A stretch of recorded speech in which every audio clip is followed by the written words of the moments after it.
62 years ago to be exact, there was an application for a development project that was put to the borough of North York, as it was then called.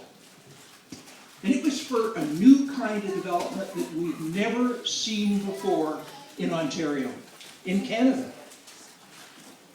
It consisted of really big lots compared to what we had in Toronto, where people lived in small little lots, or in East York, or in York. Consisted of long, curvy streets. It had a shopping plaza in the middle. In Toronto, we were always used to shops on main streets, little bits of shops here and there that you could walk to. And it consisted of some places to work at the edge of the community. So it was a new style, entirely different than Toronto, which is very dense and very mixed up in terms of uses, with people living all over the place and different incomes living very close together. But this development was called Don Mills. 1951, it was presented to North York Council. An entirely new way of living, a very large development, 2,000 acres at that time. And it got approved, and it got built.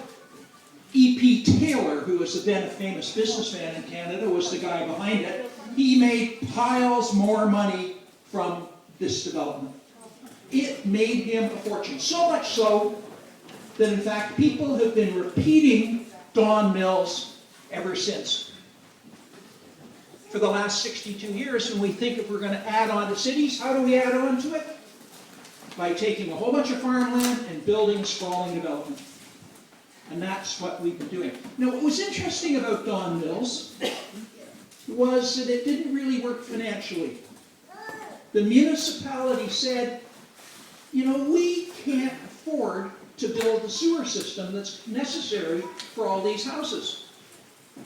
Usually when you've done development in Toronto, the municipality had said, okay, we're only going to allow development that'll produce enough taxes to pay for all of the city services and pay for the sewer and water. But in Don Mills, it didn't work. And the developer thought, whoa, what am I going to do? And E.P. Taylor, being a smart guy, said, I'll pay for it. Let me pay for it. And the municipality said, hey, that's terrific. You know, if he's going to make enough money to pay for the sewer system, terrific. And the other thing is that you needed some way of getting there from downtown Toronto. And fortunately, they just set up the Metro Toronto Corporation, and the very first thing it did is it approved the Don Valley Expressway as a way to get to Don Mills. Now, of course, it goes way beyond that nowadays.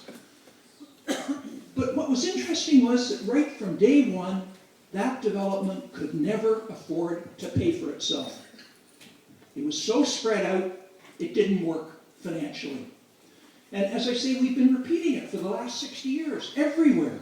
Well, I've just driven from downtown Toronto, where I live. Boy, do you ever pass a lot of suburban development. None of it pays for itself. It always requires subsidies. As we know, it requires massive subsidies in terms of public transit. I mean, I don't think we can afford the subsidies it requires in terms of public transit. It requires massive subsidies in terms of roadways, expressways. And of course, from the people who live there, it requires a lot from them. You know, a lot of time traveling back and forth. A lot of time driving to shops. So it's a big problem. And one of the things I've been doing for the last 60 years is I've been trying to say, wait a second, we know better than this. We know how to develop really good cities. And if you want to know what a good city is, well, we know where we find good cities. It's where we go on holidays. It's Paris. It's Rome. It's London. Well, gee, they aren't suburban. They're really dense. They're really nice. We all really, really like them. We walk around. Wow. Nobody goes to Mississauga for a holiday. So we know how to build good cities. And for the last 60 years, I've been saying we shouldn't be doing it this way. This is wrong. And the other thing that we know that these cities do is they spread out. They don't work financially. They also eat up an awful lot of farmland. An extraordinary. And farmland is a resource that we've got. We're never going to get it back. Nobody's manufacturing it. We're manufacturing lots of suburbs, but we aren't manufacturing any farmland. And we know that we need it. We aren't going to find any of that in Northern Ontario. It's only around here in Southern Ontario. So there's really good reasons why we shouldn't be doing this kind of thing. Unfortunately, our culture says this is the way we build cities. We sprawl out.